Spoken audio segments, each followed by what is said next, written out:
আমাদের ভাতাকে রাখতে হবে, আমাদের ইট ভাটা মরশুম শেষ করার সুযোগ দিতে হবে, শ্রমিকের দাবি মানতে হবে। আমি দীর্ঘায়িত করতে চাচ্ছি না, আমার পরে আমার বড় ভাই সাবেক সংসদ সদস্য RS ব্রিক্সের মালিক জনাব আমজাদ হোসেন ভাই আছেন, উনি শেষ করবেন।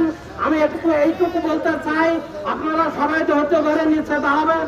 আমাদের কথা শেষ হওয়ার পরে আমরা উপজেলা নির্বাহী কর্মকর্তার মাধ্যমে আমাদের কেন্দ্র কমিটির সিদ্ধান্ত অনুযায়ী, এই সিদ্ধান্ত আমাদের না, বাংলাদেশ ইট প্রস্তুত মালিক সমিতি কর্তৃক এই সিদ্ধান্ত সারা বাংলাদেশে একযোগে সকল উপজেলায় এই স্মারকলিপি, তারই ধারাবাহিকতায় আজকে আমরা গাংনী উপজেলা নির্বাহী কর্মকর্তার কাছে এইখান থেকে আমরা 5-6 জন মানুষ উপরে যাব।